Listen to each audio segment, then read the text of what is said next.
မင်္ဂလာပါကိုကြီးတို့မောင်ကြီးတို့အတွက်အိမ်ကမိန်းမပဲဖြစ်ဖြစ်တခိုးပဲဖြစ်ဖြစ်ဘယ်သူမှရှာမတွေ့အောင်ဝတ်ထားခြင်းပါသလားဒီနေ့မှာတော့မျက်စိအောက်မှာတင်ပြုတ်သွားစေနဲ့အမိုက်စားဝှက်နီတွေကိုဝေမျှပေးသွားမှာပါကြည့်ဖက်နှက်ထဲမှာဝှက်နီအလွယ်ဆုံးနဲ့အယိုးရှင်းဆုံးပါပဲပိုက်ဆံကိုအိမ်စည်းဖက်နှက်ကိုအပေါက်ဖောက်ပြီးအတွင်းဘက်မှာဝှက်ထားလိုက်ပါဒါဆိုရင်တင့်စနီးဒီရှာမတွေ့နိုင်တော့ပါဘူးနေ့တ िश ူးလိတ်အခွင့်ထဲပိုက်ဆံထည့်ပြီးရင်အဲ့ဒီအလိတ်ကိုဖန်ပလင်းအလဲမှာထားလိုက်ပါအပေါ်ကနေနန်စားပြောင်းတွေနဲ့ဒါမှမဟုတ်အိမ်မှာရှိတဲ့ဆန်နဲ့လိုသလိုအုပ်လိုက်ရင်ဘာမှမရှိသလိုဖြစ်သွားမှာပါ3ဖဲချက်နဲ့ဝှက်နီဖဲချက်အချွတ်တွေအလဲပဟိုကိုအပေါက်ဖောက်တစ်ချက်နဲ့တစ်ချက်ပြန်ကက်လိုက်ရင်လျှို့ဝှက်တီတာလီဖြစ်သွားပါပြီအထဲမှာပိုက်ဆံထည့်ပြီးတခြားဖဲချက်တွေနဲ့ရိုးထားလိုက်ရုံပါပဲလီ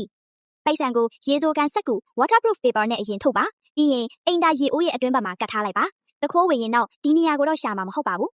ငါတကယ်လို့ပမာဏများတယ်ဆိုရင်တော့ဖန်ပလင်းနဲ့ထည့်ပြီးပန်းချံထဲမှာမြေမြုပ်ထားလိုက်ပါအပေါ်ကနေပန်းအိုးတင်ထားလိုက်ရင်ပိုပြီးတော့တောင်စိတ်ချရပါသေးတယ်မှတ်ထားဖို့တော့မမေ့နဲ့နော်6ခြေအပ်ထဲမှာဝှက်နီခြေအပ်ထဲမှာဝှက်တာကတော့ရိုးရာမပြတ်နီးလာမှာပဲဒါပေမဲ့ပိုက်စာပါမှန်းမသိအောင်ခြေအပ်ကိုတေးသေးချာချာချစ်အောင်ပြန်ခောက်ထားဖို့တော့မမေ့နဲ့နော်ကဲတစ်မှာကောတခြားဘလို့လျှို့ဝှက်ခွက်နီးတွေရှိသေးလဲ comment မှာပြောသားပေးပါဦးအသုံးဝင်တယ်လို့ထင်ရင် like share လုပ်ပြီး follow subscribe လုပ်ထားဖို့မမေ့နဲ့နော်